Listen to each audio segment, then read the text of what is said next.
እንዴት ቆያችሁን? ዛሬም እንደተለመደው በቆንጆ ድራማ መተናል። ላይክ እያደረጋችሁ ተጋብዙልን። ፊልሙ ሲጀምር ሜይ የምትባል ልጅ ቁጭ ብላ የምትወደውን ሰው ፎቶ ስታይ እናያታለን። ወዲያውም ወንድሟ ይመጣና የሱን ላፕቶፕ ይዛ ስለነበረ ሲጣሉ እናታቸው ትመጣለች።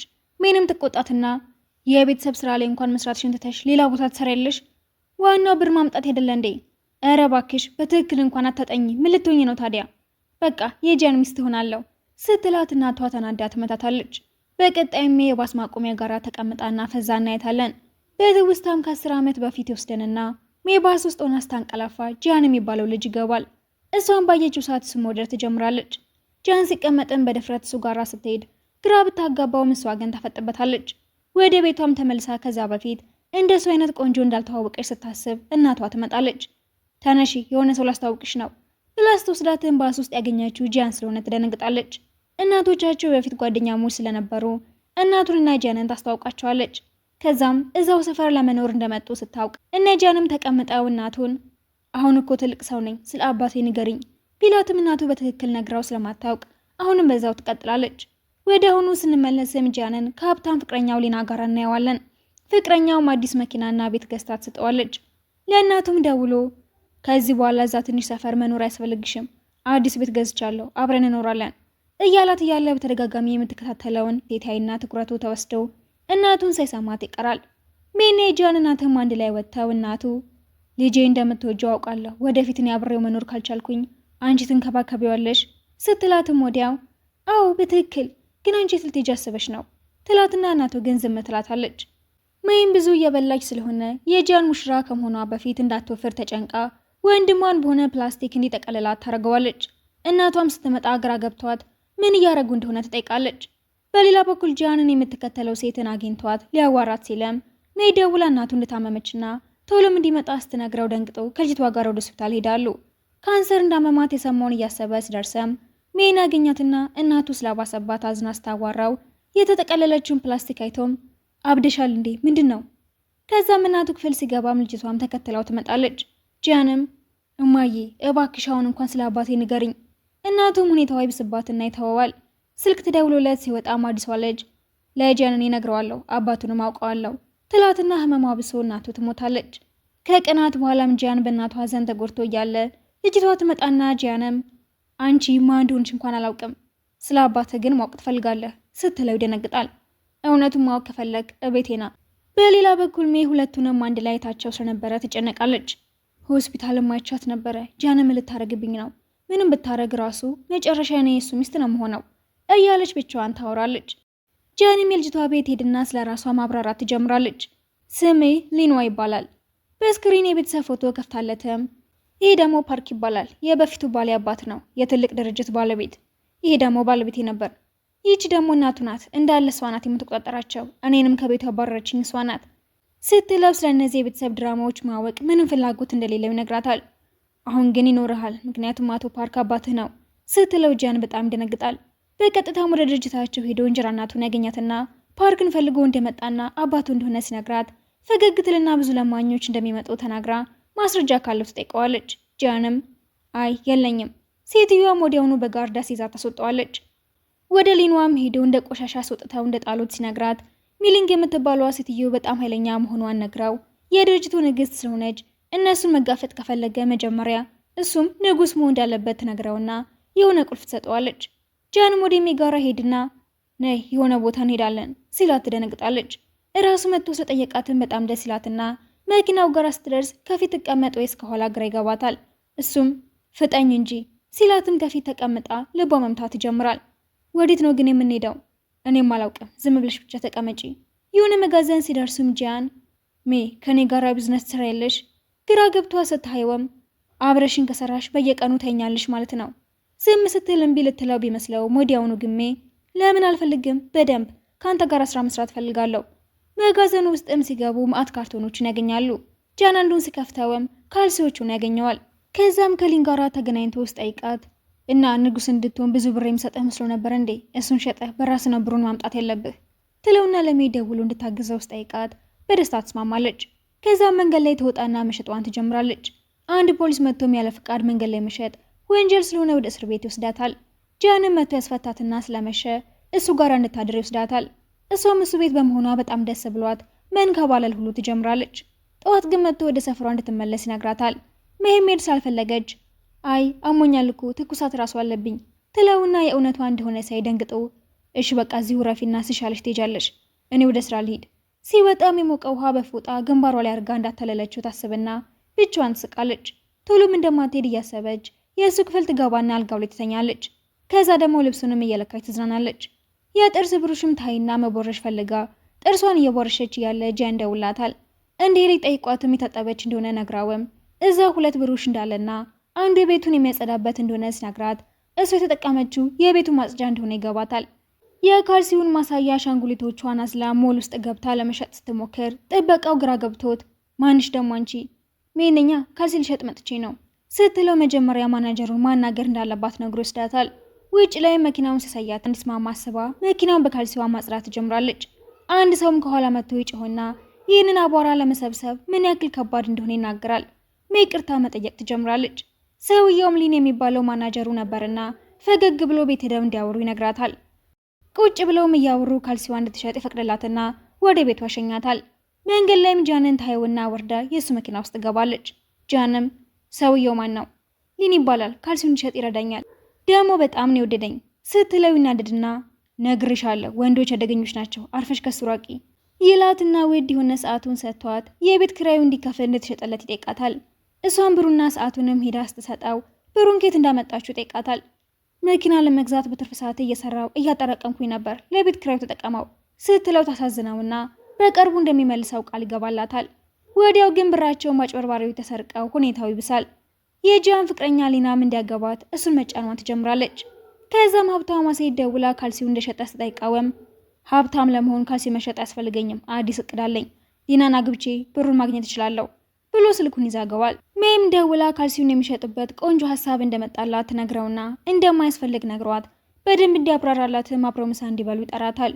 ሁለቱም ተገናኝተውም ጂያን ላገባ ነው ሲላትም ደንግጣ ልታገባ ነው? ማንን? እንዴትና መቼ ነው? አሁን የተቀመጥንበት ህንፃ ባለቤትን እጅግ በጣም ሀብታም ናት። እሺ ገባኝ፣ ሀብታም ናት፣ ግን ትወዳታለህ ስትለው የወሰደውን ብሯንም ጠረጴዛው ላይ አስቀምጠውና ውሰጂና ደስተኛ ሁኚ፣ እኔም በብሩ ደስተኛ ሆናለሁ፣ ስለምን ስለማይሆን ፍቅር ምናምን ብዬ አስባለሁ። ትክክለኛ ደስታ ግን ይህ አይደለም እኮ፣ እኔ ብሩን ያጠራቀምኩትም ላንተ ነበር ብላ ትታው ትሄዳለች። ሜም ቤቷ ገብታ በጣም ታለቅሳለች። ጃንና ፍቅረኛው ሲሄዱም የመኪና አደጋ ይደርስባቸውና ፍቅረኛው እሱን ሸፍናው ትጎዳለች። ሆስፒታል ውስጥም ላገባህ አልችልም፣ አንተን ካገባው ሙሉ ንብረቴን አጣለሁ። ጃን ከራሴ በላይ አንተን እወድሃለሁ፣ ከገንዘቤ በላይ ግን አልወድህም፣ ስለዚህ እንለያይ በቃ ብላ ወሽመጡን ትቆርጠዋለች። ከዛ በኋላ ለሜ ደውላትና እሷም ልታገባ እንደሆነ አውቃለሁ፣ ግን እኔ ስራውን አልተውም፣ ካልሲውን ሸጠዋለሁ ስትለው ቁርጡን ስላወቀ ዝም ይላትና አብሮ ለመሸጥ ይስማማል። በማግስቱም ከሜ ጋር ሊን የሚባለውን ሰውዬ ሄደው ያገኙታል። ሁለቱም ወንዶች እንደተያዩ ደስ ስላላቸው በጥላቻ ይተያያሉ። ሜም እያየቻቸው ትስቃለች። ሊንና ሜም ካልሲውን በደንብ ለማስተዋወቅ እንዲመች እየደነሱ ሲለማመዱ ጃን ደግሞ በንዴት ያያቸዋል። ከዛም ሊን ጃንን የድርጅትን ወረቀት ስጠኝና ከዛ እናወራለን ሲላውም ድርጅት የለኝም ይለውና ለሜም እኔ ግን ምን ማድረግ አልችልም በቃ ይላትና ጃን ተናዶ ይወጣል። ስትከተለውም ሄድና ሊን እሱ ወደ ቤቷ በሸኛትም ይከፋታል። እሱም ሌላ ሊያግዛቸው የሚችል ድርጅት ሊያናግርላቸው እንደሚችል ሲነግራትም ደስ ይላትና ለጃን ስትደውለት ድምፁ ደህና እንዳልሆነ ታይና ወደ ቤቱ ስትሄደም ታሞ በብርድ ልብስ ተጠቅልሎ ታገኘዋለች።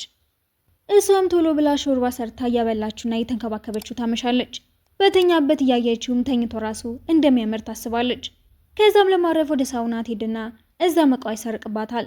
ለሊ እንዲረዳት ደውላለትም መጥቶ እየወሰዳት አብረን እንደምንሰራው እኔ ቤት በትንሽ ብር ተከራይተሽ አብረን መኖር እንችላለን ይላትና እሷ ግን ሁሌም ስለ ጃን ስለምታሰብ እምቢ ብላው ለጃንም የተፈጠረው ለመናገር እየተቻኮለች ወደ እሱ ቤት ትሄዳለች።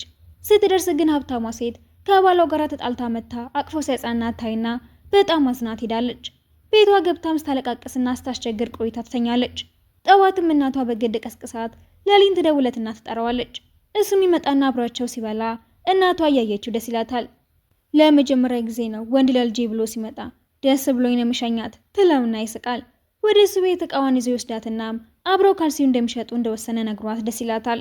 በማግስቱም ጂያን ስለስራቸው ለመወያየት ሄድና ሊንም መጥቶ ሜ ስልክሽን ማታ ቤት ረስተሽው ነው እኮ ብሎ ያመጣላታል። ጂያን ሲሰማም ክው ብሎ እያሾፈባቸው ታዋክህ አንድ ላይ እንደምትኖሩ ማን ሊያምንህ ነው? ስለሜ ተቀብላው አዎ አንድ ላይ ነው የምንኖረው ስትለው ይደነግጣል። ከዛም ሁሉንም ነገር ስታስረዳው እንግዳ ሰው አትመኝ ብዬሽ ነበርኩ ስንቴ ነው የምነግርሽ?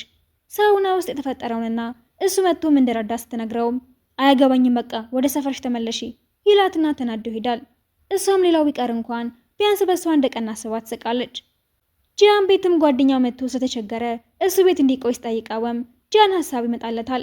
አታስብ የት እንደምትቆይ ያሳይሃለሁ ብሎ ከነቀው ነሜ ጋር ይወስደዋል። ይህንም ግራ ተጋብቶ ምን እየተፈጠረ ነው? ጂያንም የስራ ሰዎችን ቤት ታኖር የለ እንዴ? ይሄም የስራ ባልደረባዬ ነው እናንተ ጋር ይቆያል ይልና ሜንም ብዙ ሰዎች ስላሉ ከመተኛቷ በፊት በሯን በደንብ እንድትቆልፍ ነግሯት ይሄዳል። ከጊዜ በኋላም ስራቸውን ተሳካላቸው እናያለን። ሁሉም ሰብስበውም ደስተኞች ሆናሉ። ሀብታሟ ሴትም ጂያንን ብዙ አትደሰት፣ ይሄ ገና የመጀመሪያው ነው። የራስን ድርጅት መክፈት ይኖርብሃል እና ሚስ ሚሊንግ ወደ አንተ ነው መምጣት ያለባቸው፣ አንተ አይደለህም ሄድ ያለብህ ስትለው በደንብ ይረዳትና ለሚ ድርጅት መክፈት እንዳለባቸው ይነግራታል።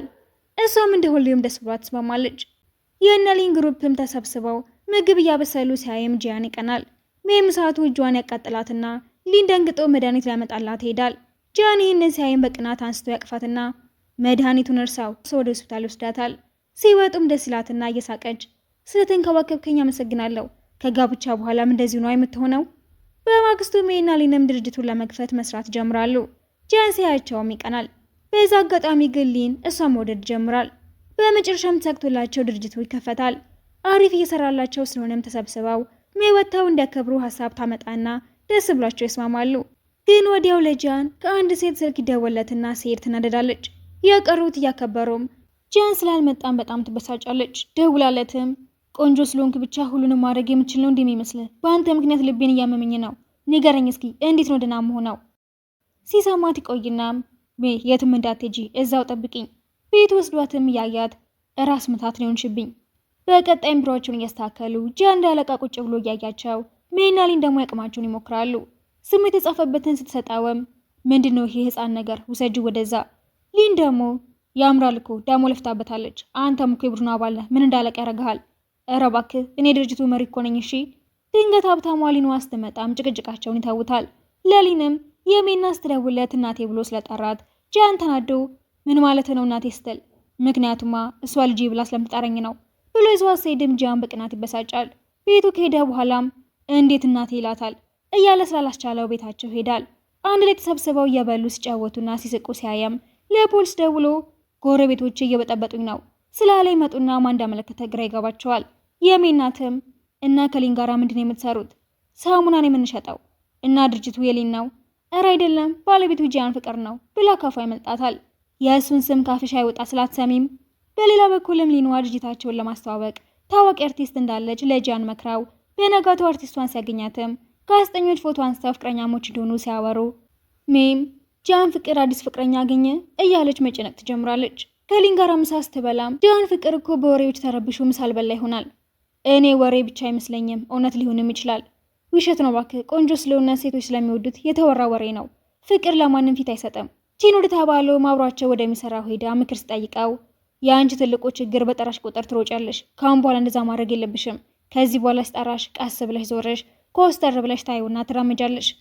አሃ አሁን ገብቶኛል ትለውና በነጋታውም የተባለችው ልታረግ ተዘጋጅታ ውሃም ጭሊም ብሎ ስጠራት ምን ተባለችው ቀስ ብላ ተራምዳ ኮስተር ብላና አፍጥጣበት ሰታው ስትመለስ ስለ ጠራት እቅዱ እንደሰራ አስባ ደስ ብሎ አስተዞረም ውሃም ጭሊን ስልሽ 3 ሰጭኛለሽ እንዴ ስላት ደንግጣት ሄዳለች። እናቷን በድጋሚ ሊምቤ ስትሄደም ጂያን የሚቀላቀላቸውና ምግብ እየበላ እዚህ ማድርበት ቪአይፒ ሩም ይኖራቸዋል። ሊንም በደንብ ነዋ ብሎ ቀልዶ ዳስ ውስጥ ያሳድረዋል። በነጋታውም ወረቀት ላይ ስትጽፍ ያየው ሊንም ምን እየሰራሽ ነው ብሎ ስጠይቃትም ለጂያን የፍቅር ጥያቄ ላቀርብለት ነው። እሱም የሚላትን ያጣል። ለጂያን ደውላለትም ዛሬ ማዳመጥ ያለብህ የሬዲዮ ፕሮግራም አለ። እሱ መኪና ውስጥ ሲከፍተው እሷ ብቻዋን ለ10 ዓመት እንደወደደችውና ሁሉም ነገር ስትናገረም ጂያን ማን እንደሆነች ግራ ይጋባል። ብዙ ሳትቀባጠረም ሊንም ወዲያው ሄዶ ያስቆማታል። ለአዲስ ዓመትም የጂያንን ቤት ዲኮር ስታረገም ጂያን ይሄ ደግሞ ምንድን ነው እያለ ስላጣጣለባት ይደብራታል። ሊንም ዘና እንድትል ብሎ ይዘዋት ይወጣና ጂያን ከጂን አብረው እንዲሄዱ ስለሰማ ይነደዳል። ሊንም ሲመጣ የት እንደሄድን ሌላ ሰው ከምትጠይቅ እኔን መጠየቅ ትችል ነበር እኮ ሜን ወዳታል እንዴ? ኧረ እኔ አልወዳትም። ሊንም እሺ ብሎ ሲሄድ ስላላስቻለው ግን የት ነበር ሄዳችሁት? ለምን ብዬ እነግርሃለሁ እያለው ያለም ከሜ ዛሬ የምንገናኝ የሚል መልእክት ይደርሰውና ጮክ ብሎ አንብቦት ይወጣል። በነጋታውም ጃንና ሜ ወደ ሱቅ ሲሄዱ ያየችውን ልብስ ልሞክረው ያልብስ አንቺ ላይ አምርም ዝም ብለሽ ሂጂ ቢላትም ተመልሶ ሄዶ የገዛውና ጠርቷት ሰጣት። በጣም ደስ ይላታል። በቀጣይም ቀን የራት ግብዣ ደርሳትና ወደ ጃን ጋር ሄዳ የምን ግብዣ ነው? አዲስ ዓመት እንድናከብር አስቤ ነው። ደስ ይላትና ግን ከሊን ጋራም ቀጠሮ እንዳላት እዚህ ሲላት ማታ ሌላ ፕሮግራም አለኝ አልችልም። ምሳ ቢሆንስ? የምን ፕሮግራም ነው? አንተ መምጣት ትችላለህ። ከሊን ጋራ ኮንሰርቱ ላይ ጋብዞኛል። ቅናት ሰማውና አይሆንም አንሄድም፣ ሁለታችን ብቻ እራት ነው የምንበላው፣ የመጨረሻ ደልሽ ነው። እሷ ምን ማድረግ እንዳለባት ግራ ትጋባለች። ሌሊንም የሱ ኮንሰርት ላይ እንደማትመጣ ስለነገረው እሱን መርጣት ቀር ይሆን ብሎ ጨንቀዋል። ሜም ብቻዋን ሁና ስንት አዲስ ዓመትን ሳከብር ብቸኛ ነበርኩ፣ ማንም አብረሽኛ ክብሬ ብሎኛ አያውቅም። አሁን ሁለት ሰዎች ይፈልጉኛል። ግሊን እየደበረውን ቢሆን ከጃን ጋር እንድትሄድ ይነግራታል። ቀኑ ሲደርስም ለባብሳ ስትወጣ ጃን ሬስቶራንት የጠበቃት መልእክት ትልክለታለች። ይቅርታ አድርግልኝ፣ ከአንተ ጋር እራት መብላት ብፈልግም ለሊን ግን ቃል ገብቼልታለሁ መሄድ አለብኝ። ተናዶም የታዘዘው ምግብ መብላት ይጀምራል። ሊንም የመታ ሳያት ደስ ብሎት ለእሱ የጻፈውን የፍቅር መግለጫ ያቀርባል። ቁጭ ሲሉም ያቀረብኩት ገብቶሻል? ይቅርታ እንዲህ እንደሚሰማህ አላውቅም ነበር። እድል ልትሰጪኝ ትችያለሽ? ይቅርታ አልችልም። ወደ ቤት ሲመለሱም ጃን እየጠበቃት ታገኘውና ጃንም እቃሽን ሁሉ ሰብስቤያለሁ፣ ከኔ ጋር ነው የምትኖሪው፣ ሁሌም ትፈልግ የለ እንሂድ ብሎ እጇን ሲጎትት ሊን የሚይዛትና እቃ መሰለች እንዲህ ወደ ፈለክበት ቦታ የምትወስዳት። እሷ ግን ሊንን ይቅርታ ብላው እጁን አስለቅቃ ከጃን ጋር ትሄዳለች። ቤት ሲደርሱም ለአንቺ ክፍል አዘጋጅቼልሻለሁ፣ ደስ ሊልሽ ይገባል። ምን እያረክ ነው? እና ከሊን ጋራ ነው መኖር የምትፈልጊው? አሁን እሳ በዛኸው መሄዴ ነው ብላው ትሄዳለች። በቀጣይ ቀንም ጃን አግኝቶት የማያውቀው አባቱ የሚገኝበት ፕሮግራም ላይ ይጋበዛል። ሜም ሁሉንም ትሰማና የቢሊየነር ልጅ ስለሆነ ትደነግጣለች። ሌሊንም የቢሊየነር ልጅ እኮ ነው፣ ለምን ብሎ እንደኔ አይነቱ አንድ ያገባል? እሱም ወደ ጃን ጋር ሄዶ ሜን ተወዳታለህ? በወዳት ባልወዳት አንተ ምን አገባህ? የፕሮግራሙ ቀን ላይ ግን ጃን ቢሄድም አባቱ ሊለየው አልቻለም ነበር። ጭራሽ ገሊንን ሲያየው የጓደኛው ልጅ ስለሆነ ይለየዋል። ጃንንም የገዛ አባቱ ስላላወቀው ተከፍቶ ይወጣል። በሌላ ቀንም አንድ ባለ ሀብት ሼን የተባለች ልጁ ጃንን ስለምትወደው ሊያጋባቸው ያስብና ጃን ምላሽ ሳይሰጥ ቢቀርም ሼን የሆነ ፕሮግራም ላይ ጋብዛው አብሯት ይሄዳል። እዛም ሜ ከሊን ጋራ ትመጣለች። ሼንም ፍቅረኛዋ እንደሆነ ስትናገር ሜ በንዴት በጥፊ መታት ከጃን ራቂ። በዚህም የተነሳ ሜ ትታሰርና እንድትለቀቅ ጃን የቻለውን ቢያደርግም ሊን የሚያውቃቸውን ሰዎች ሁሉ ደውሎ ስትለቀቅና ሲያቅፋት ጃን ስላየ ይደብረዋል። ቤቱ ቁጭ ብላ አጣብቀውና ታውቂያለሽ፣ ማንንም ወድጄ አላውቅም፣ ፍቅር አይገባኝም፣ አንቺ ግን ሁሌም ከጎኔ ነበርሽ ሲላት ይገርማታል። በሌላ ቀንም ቢሊየነሩ ሊን የጓደኛው ልጅ ሳይሆን የገዛ ልጁ እንደሆነ ሲያወራ እንሰማለን። ይህንን ያወቀው ጃንም ሊን በአባቱ በኩል ወንድሙ እንደሆነ ያስባል። ቤቱ ሲገባም ስጦታ ስትሰጠው ምን ብራንድ ነው? አረ ዝም ብዬ ከመንገድ ላይ የገዛሁት፣ የትልቅ ድርጅት መሪ ከሆኛለሁ ከመንገድ ላይ የተገዛ ነገር የማድረግ ይመስልሻል? እሺ መልሰዋለሁ፣ ታዩ በቃ አረገዋለሁ። ሚስ ሚሊንግ የምትባለው አንጀራ እናቱም ከሀብታሟ ሊንዋ ጋራ ስታወራ ሊንዋ ጃን የቢሊየነሩ ልጅ እንዳልሆነና የራሷ የሚስ ሚሊንግ ልጅ እንደሆነ ስትነግራት ትደነግጣለች። ምን ተሰማሽ? እኔን ከቤተሰቦቼ ለይተሽኝ አንቺ የገዛ ልጅሽ አጠገብሽ ሆኖ እንኳን ሳታውቂው ስትቀሪ ትላትና ወደ ጃን ጋራም ሄዳ አባት የመሰለህ አባት አይደለም፣ እኔ ነኝ እናትህ፣ ልጄ ብትሆንም አልፈልግህም፣ ከህይወቴ ውጣ። ልቡ ተሰብሮም ሁሉን ነገር ለሜ ይነግራታል። እሷም ከጎን ሆና አስታጻናው። ሁሉም ትተውት ሲሄዱ ያልተወችው ብቸኛዋ ሴት እሷ እንደሆነች እያሰበ አቅፏት ሁሌም ከጎኔ ስለሆንሽ አመሰግናለሁ፣ ወደ አንቺ መጥቻለሁ፣ መቼም አልተውሽም። እሷም በጣም ደስ ይላታል። ቢሊየነሩም አስጠርቶት የሚስ ሚሊንግ ልጅ እንደሆነ እንደሚያውቅና እንድታሳድገው የሰጣት ሴትንም እንደ እናቱ እንዳያት ይነግረውና የአለመወደድ ስሜትና ቤተሰብ አልባነት ተሰምቶት ያዝናል። ሜንም ወደ ሊን ሂጂ፣ በቃ እሱ ነው ላንቺ ጥሩ የሚሆነው። ምን እያልክ ነው? ለመጀመሪያ ጊዜም ሳትከተለው ጊዜ ልትሰጠው ትወስናለች። ጭራሽ ያለሷ ደግሞ ባዶነት ይሰማዋል። ሜይንም ሊንና ቤተሰቦቿ ቢንከባከቧትም ልትረሳው ስላልቻለች ትሄድና ፍቅር በቃ አልኩህ እኮ በቃ ያላንተ ከዚህ በላይ አልችልም። እሱም አቅፏት እኔም ከዚህ በላይ ከአንቺ መለየት አልችልም ይላታል። ከዛም በኋላ ለመጨረሻ ጊዜ ወደ እናቱ ሚስ ሚሊንግ ጋር ሄድና ከዚህ በኋላ ከህይወትሽ እርቃለሁ፣ መቼም አታየኝም። እሷም ተጸጽታ እያለቀሰች ይቅር አትበለኝ እናቴ ብለህ እንድትጠራኝም አይገባኝም። በቀጣይ ቀንም ከሜ ጋራ ምግብ እየበላ ለምዶባት ቶሎ ቶሎ ስትበላ ሜ ቀስ ብለሽ ቢ እንጂ፣ አሁንም ደግሞ ቀስ ብለሽ ቢ፣ የጋብቻ ቀለበት ጨምሬበታለሁ እኮ። ወይኔ ፍቅር ውጭዋለሁ መሰለኝ። ግን ወዲያውኑ ቀለበቱን በእጇ ይዛ እያሳየችው እቅድህን አውቄው ነበር እያለችው በፍቅር ስተያዩ ፊልሙ ይጠናቀቃል።